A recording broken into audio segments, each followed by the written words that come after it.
Hey, restaurant owners, operators, and managers. Generally, I'm known for a few things that I say over and over again. You'll hear me say in just about every video, manage systems and develop people. You'll hear me say the restaurant business is not hard. What makes it hard is doing hundreds of easy things well every day. I say curing cancer is hard. Going to the moon is hard. Sending rockets into space, that is hard. But the restaurant business is really not that hard. Just do 100 easy things well every day and you'll be just fine. You may have also heard me say, I hate franchising, but you've never heard me explain why, and I'm gonna do that in this video right now.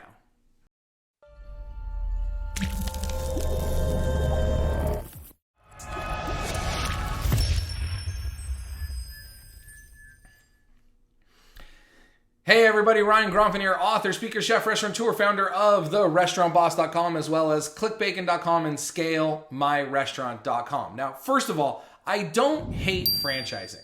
The idea of franchising is brilliant, and it has its place in many businesses, as well as in the restaurant business. To say I hate franchising is way too broad of a statement. It's unfair to a lot of brands that do it well. Generally, we only hear about the brands doing it well, and generally, it's just not my preferred method for growing. We hear about brands like McDonald's and Subway, and they do a great job, but we don't hear about the brands that no one knows about because they suck at franchising. And there's a lot more of them that suck at franchising than the ones that are doing it well. So generally, I do not like this method. There are other methods that you can use to get into the restaurant business or that you can use to grow your restaurant business. But in today's video, we're going to talk about, just generally speaking, why I hate franchising. Now, like I said, I'm not going to name names, but I get phone calls from people who have bought into regionals, nationals, and even internationals, and they hire me to coach them because their brand is not supporting them with the tools that they need, so they need to seek coaching elsewhere. But isn't that the whole reason they got into franchising? They wanted more of a done-for-you solution. They wanted something that was simpler and easier for them to execute, and what they ended up with was kind of a headache, to be honest. And it's not like they're going to go back to their franchise group and say, hey, part of the royalty that I'm paying you is for the coaching and support, and you're not giving it to me, so I need other help to build my system, so I'm going to deduct that from the monthly fee. No way. Shouldn't coaching and development come with the franchise? Absolutely, and I ask myself that all the time. I ask myself why brands love to franchise and why people love to buy franchises. But here's a few reasons why generally I hate franchising. So first, we're going to look at this from the franchisee perspective, then the franchisor. Now remember, the franchisee is someone who buys a franchise.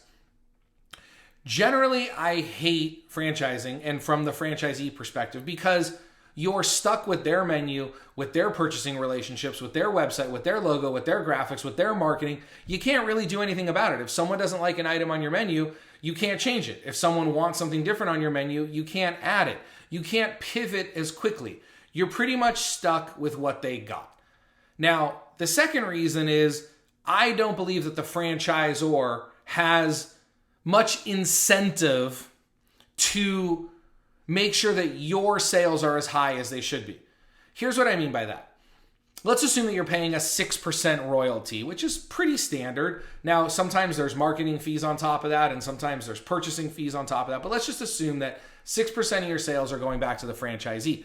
Now, if you do $500,000 a year in sales, that's $30,000 a year back to the franchisee. Not terrible. They do a bunch of those and they're making some really good money. But here's the thing. At $500,000 a year, I mean, depending on where you are in the world, but at $500,000 a year, you're not really making any money. Maybe you're paying yourself a salary, or maybe you're paying someone else a salary to run it, and this is a side hustle for you, but you're not making any money. And let's just not even talk about why people think that the restaurant business and even franchising in the restaurant business is a side hustle to your full-time job. It's not. The restaurant business is a serious business. It's not a side hustle business. If you're in the restaurant business, you should be in the restaurant business. But besides that, so let's assume you're either not making any money and you're paying someone else to operate, or you're paying yourself $50,000 a year to operate. Now, if we were to increase your sales by $100,000, that's $6,000 more to the franchise group. Again, money, not a lot of money, but it's money. But for you, you're not going to really have additional fixed expenses. The only thing that's really going to go up is your royalty fee plus your cost of goods sold, maybe a couple dollars here and there. But let's just say that of the $100,000 in additional sales, you get to keep $50,000 of that. Now, maybe you pay yourself $100,000 a year now to run it instead of $50,000, or you still pay your manager $50,000 and you as the owner are keeping $50,000 for yourself. That's a ton of money for you, but it's very little for the franchise. The franchise would rather sell another franchise unit. They'd rather sell one for $25,000, $35,000, $50,000. Plus, they're going to make money on selling specialty equipment. They're going to make money on training. They're going to make money on marketing. They're going to make money on product sales, cost of goods sold, food sales, things like that. So for them, there's very little incentive for them to grow your sales. There's much more incentive for them to sell more units. Additionally, eventually most franchise groups are going to get bought out, or they have a plan of getting bought out by some private equity firm. That private equity firm is more interested in more units doing less sales than less units doing more sales. Because when they buy you, they're able to squeeze the margins on more units and they can make more money. That's easier for them than going out and opening up a whole bunch more units. So again, there's really no incentive for your franchisor to help you grow your sales. The last thing is that generally these franchisor groups suck at franchising in the first place. They suck at operations. If they were really good at operations, they wouldn't grow using a franchise model. If they were good at operations, they would want to keep that restaurant brand to themselves. They'd want to open up more units. But a lot of times they don't want to deal with the operations, right? Can you blame them? Operations are the hardest part of a restaurant. They don't want to deal with it. So they figure, we came up with an idea. We're going to sell it off and let you operate it. Let the other people operate it so they don't have to deal with it. And then by letting you do the operations, they just get to make all of their money on the royalties.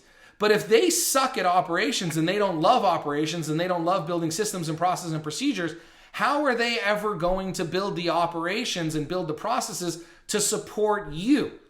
Which brings me to, let's look at 3 reasons why I hate franchising from the franchisor perspective, from the person who built the brand who's now selling it off to someone else. 1, you're no longer in the restaurant business. Now, if you don't like the restaurant business, this may work out well for you. But if you're passionate about the restaurant business and you love creating food and you love selling it and you love talking to guests and you love all the cool things that a lot of us love about the restaurant business, you're going to hate this business. This is the fastest way for you to hate your new life because you're now in the rent business. You're basically a landlord. You're collecting rent.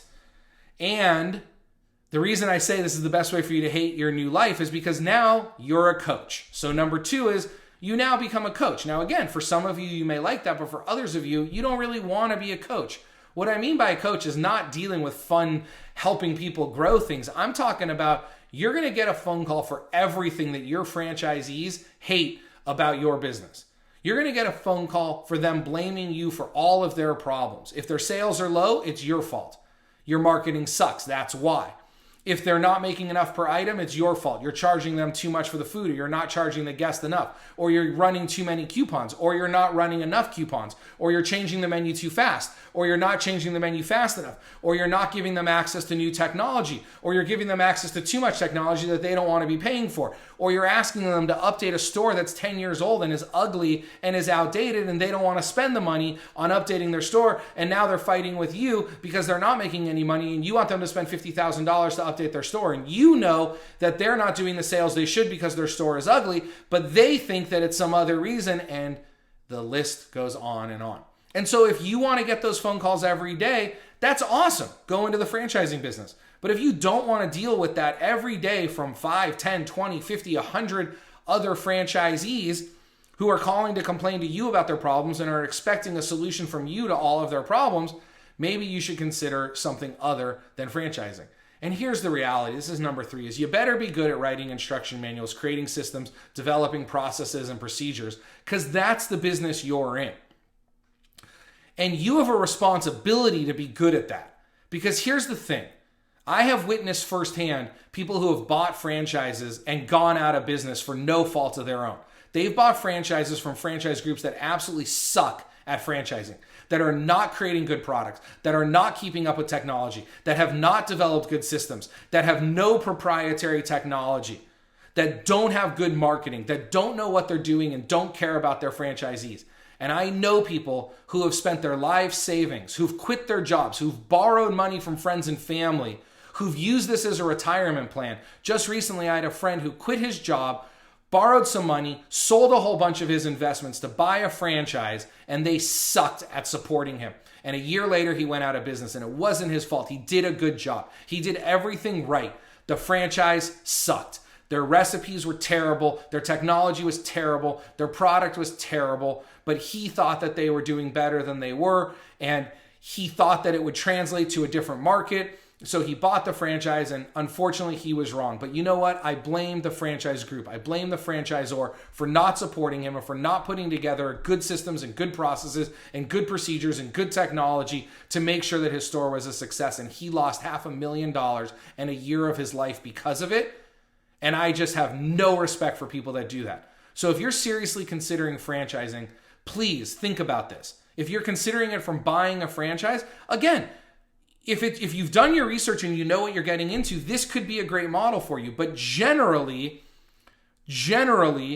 most franchise groups go out and hire an attorney to write them some contracts. They go out and hire a consultant to write some manuals for them, and then they think they're ready to franchise. Well, they're not.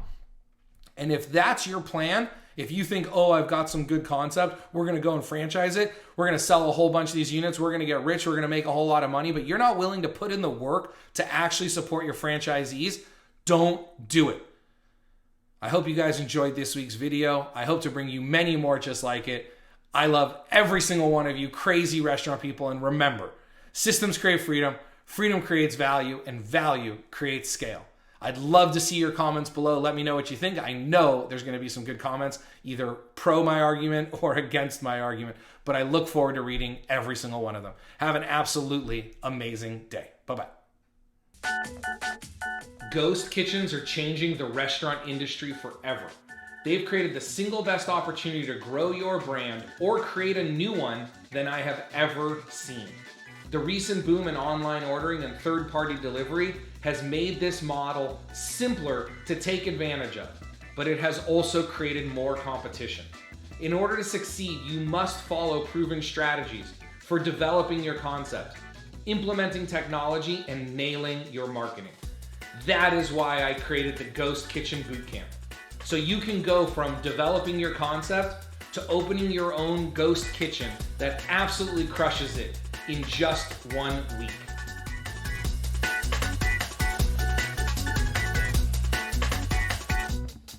I hope you enjoyed this week's training video.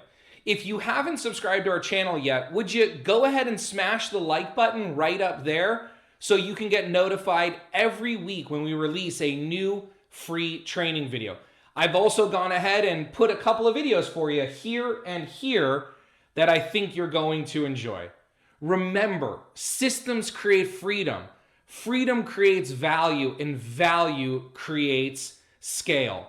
Manage systems, develop people, and be awesome.